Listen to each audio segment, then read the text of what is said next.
జొన్నగిరిని మించిన రామగిరి. ఇప్పటికే జొన్నగిరి గోల్డ్ ఫీల్డ్‌లో బంగారం ఉత్పత్తి జోరందుకోగా, రామగిరి గోల్డ్ మైన్స్‌ను కూడా రీఓపెన్ చేసేందుకు సన్నాహాలు జరుగుతున్నాయి. బ్రిటిష్ పాలనలో ఈ గనుల్లో బంగారం ఉత్పత్తి జరిగేది.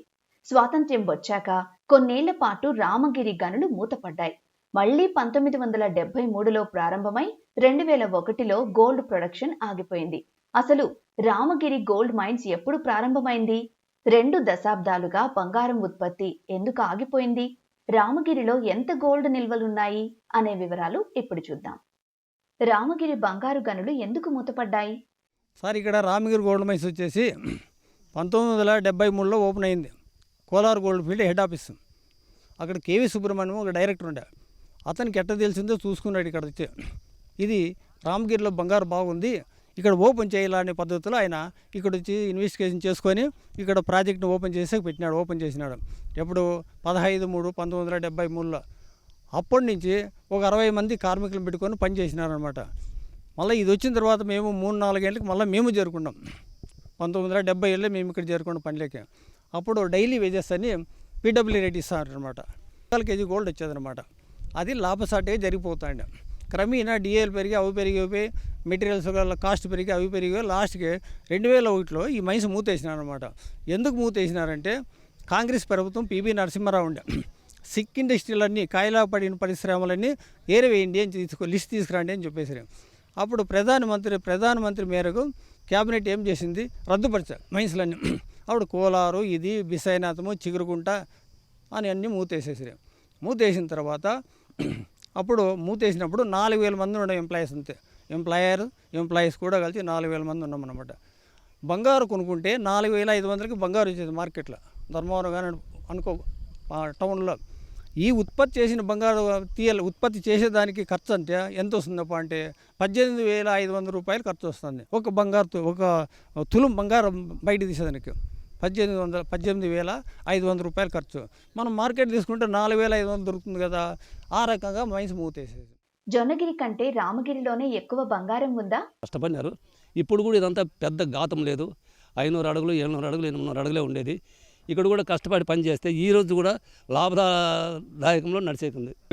2000 వరకు 11 కేజీల నుండి 14 కేజీలు, 22 కేజీల వరకు మేము ఉత్పత్తి చేసినాము బంగారు కానీ ఇక్కడ వచ్చేసి మన ఫీల్డ్ వచ్చేసి ఇక్కడ 3.4 నుండి 3.8 వరకు ఇక్కడ వస్తూ ఉంది. అదే ఇప్పుడు కర్నూలు జిల్లా జొన్నగిరిలో 1.6 or 7 వస్తూ ఉంది.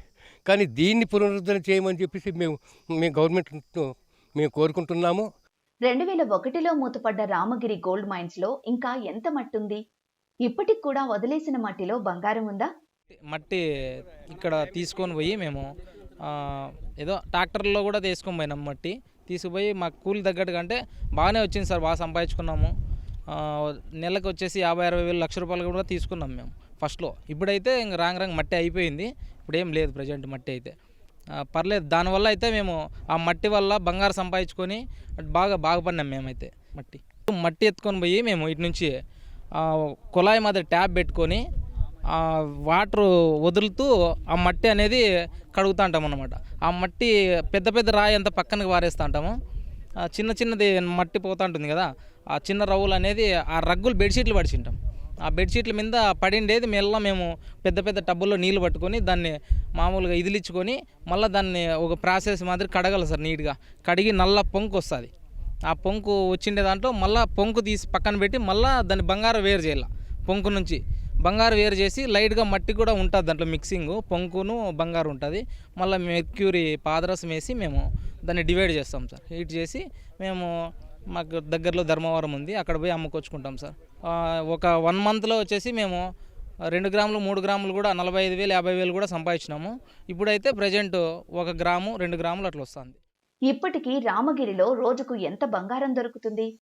ఒక ట్రాక్టర్కి దాదాపు 0.5 నుంచి 1 గ్రామ్ వరకు వస్తుంది. గన్నెల్లో ఏం లేదు సార్, ఇడిచిపెట్టేది మట్టి బాగా దొరికింది మాకు. ఒక నెలకు వచ్చేసి 1 తులం వరకు చిక్కింది మాకు బంగారు, బాగా చిక్కింది. రాలిపోయేది మళ్ళీ వాళ్ళు ఎత్తపోయి 400 టిప్పలు ఎత్తపోయారు వాళ్ళకి.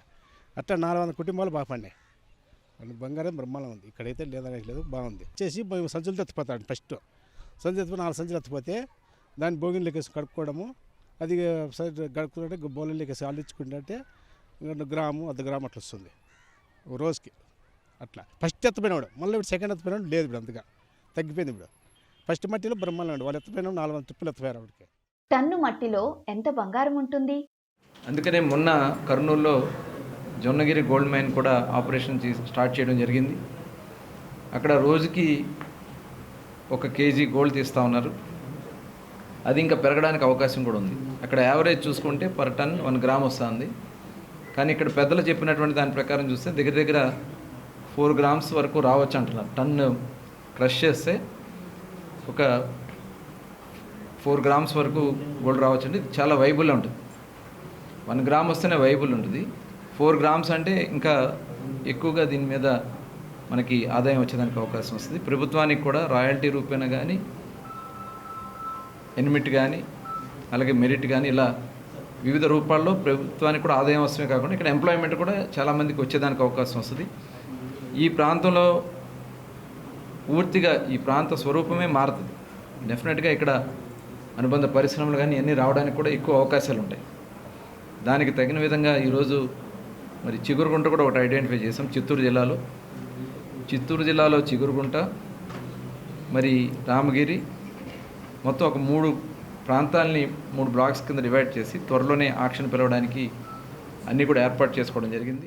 ప్రభుత్వం చేస్తున్న ప్రయత్నాలు ఫలించి రామగిరిలో బంగారం ఉత్పత్తి ప్రారంభమైతే శ్రీ సత్యసాయి జిల్లాలో వేలాది మంది యువతకు ఉద్యోగ, ఉపాధి అవకాశాలు లభించనున్నాయి.